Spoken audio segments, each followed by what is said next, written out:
Dahil magpapasko na mga kaprensi ay naisipan nga nating magluto ng chicken hamonado. Kung yung iba po pag nagaluto ng chicken hamonado ang inagamit po nila ay yung pineapple na nasa lata. Pero po yung atin ang agamitin po natin sa pag chicken hamonado ay yung talagang fresh na pineapple. At habang ako nga po ay nangunguha ng pinya ay ako'y napapasayaw din sa gitna ng pinyahan habang ako'y nangunguha. Pag daw tapo inasayawan mo yung pinya ay madami daw po lalo ang bunga, char. Ay iilan-ilan pala ang pubaya naman ang bunga na rin pinyang are at yung iba po ay wala pang bunga. Ang kinuha ko lang po pati ay yung mga maliliit na bunga at yung pubaya naman ay akainin lang ng daga kaya pinagkukuha ko na at agawin nga po nating chicken hamonado. Kalimitan po yung mga maliliit na pinya ay hindi na nabibinta. Kaya kalimitan po yung mga maliliit na pinya inagawa na lang po naming pineapple jam at saka po ay inagawa naming suka. Pero po ngayong madating na Kapaskuhan at saka po ay bagong taon ay mabibinta po ang pinya lalo na po yung maliliit. Kahit po kasing lakilaang ng kamao ay talaga namang nabibili para lang po may pangkumpleto sila sa 13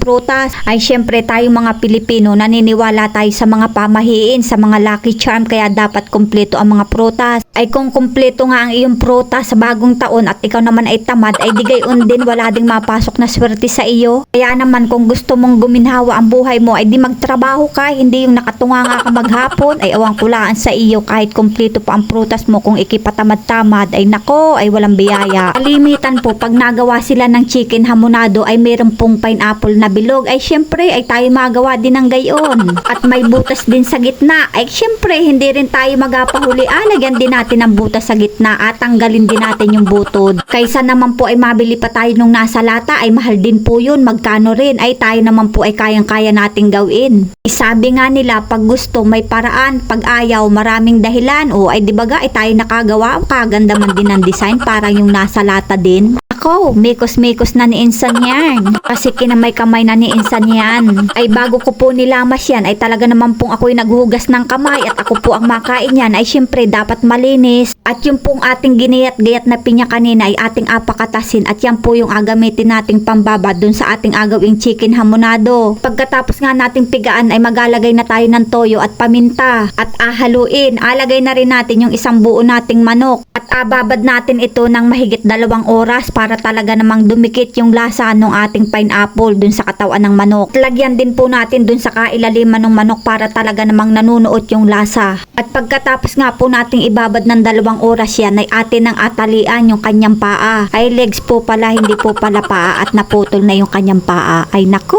mali-mali. Talian po natin yan at baka po baya naman ay makawala, char. Yun, at asalang na natin sa kawaling may mantika. At pagkatapos nga po ng ilang minuto ay ayan na, sunog-sunogin lang po natin yung kanyang ibabaw. Abaligtarin po natin para gayon din yung kabila pati po yung kanyang tagiliran pareho. Pagkatapos nga po nating papulahin yan ay atin munang aahunin ng saglit. At dyan na rin po tayo nagisa dun sa ating pinagprituhan ng manok para talaga namang malasa. Naglagay na rin po ako ng sibuyas at alagay na rin natin yung ating pinagbabarang kanina sa manok. Asukal at saka oyster sauce ang ating pong dinagdag dyan para medyo tumamis-tamis yung ating sauce. Yun, at alagay na nga natin yung ating pinrito kaninang manok tapos abuhusan natin dito sa ibabaw at atakpan po natin yan ng ilang minuto. Pagkatapos nga po ng ilang minuto ay atin namang abaligtarin yan at abuhusan uli natin dun sa ibabaw. Nilagyan ko nga po pala uli yan ng tinilad-tilad na pinya para po ay talagang sumarap lalo. At atakpan po uli natin at pagkatapos po ng ilang minuto ayan na,